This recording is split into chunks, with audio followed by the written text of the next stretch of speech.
কয়েকদিন পূর্বে একজন উদ্যোক্তা আমার কাছে খুবই গুরুত্বপূর্ণ একটি তথ্য জানতে এসেছিল।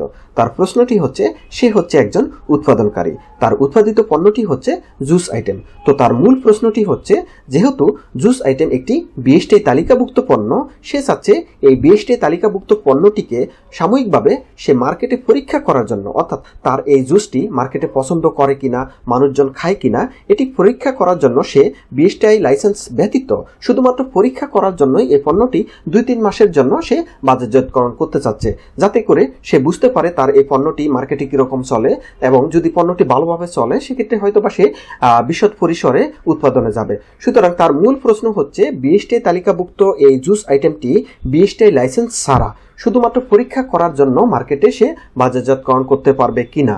এক্ষেত্রে উত্তর হচ্ছে, অবশ্যই আপনি বিএসটিআই তালিকাভুক্ত পণ্য মার্কেটে ছাড়ার জন্য অবশ্যই আপনাকে বিএসটিআই লাইসেন্স নিয়েই কিন্তু বাজারজাতকরণ করতে হবে। কেননা বিএসটিআই কি যাচাই করে দেখে? বিএসটিআই যাচাই করে দেখে আপনার এই পণ্যটি মানুষের জন্য ক্ষতিকারক কিনা, এই পণ্যটি খেয়ে মানুষ মারা যাবে কিনা, বা এটি পরিবেশের জন্য কোনো ক্ষতিকারক উপাদান বহন করে কিনা, ইত্যাদি বিষয়গুলোই কিন্তু বিএসটিআই যাচাই বাছাই করে দেখে। সুতরাং আপনি পরীক্ষামূলকভাবে হলেও আপনি তো মার্কেটে পণ্যটি ছেড়ে দিয়েছেন। এখন এই পরীক্ষামূলক পণ্যটি খেয়ে যদি কোনো শিশু মারা যায়, সেক্ষেত্রে এর দায়ভার কে নিবে? সুতরাং আপনি পরীক্ষামূলকভাবে হোক বা যে কোনো কারণেই হোক না কেন, আপনি যদি বিএসটিআই তালিকাভুক্ত কোনো পণ্য বাজারজাতকরণ করতে চান, অবশ্যই আপনাকে সেটিকে প্রথমে বিএসটিআই লাইসেন্স নিতে হবে, এর পরবর্তীতে আপনাকে সেই পণ্যটি বাজারজাতকরণ করতে পারবেন। সুতরাং প্রশ্নের উত্তরটি আপনারা অবশ্যই পেয়ে গিয়েছেন। বিএসটিআই তালিকাভুক্ত যে কোনো পণ্য আপনি যে কোনো উদ্দেশ্যে বাজারজাতকরণ করেন না কেন,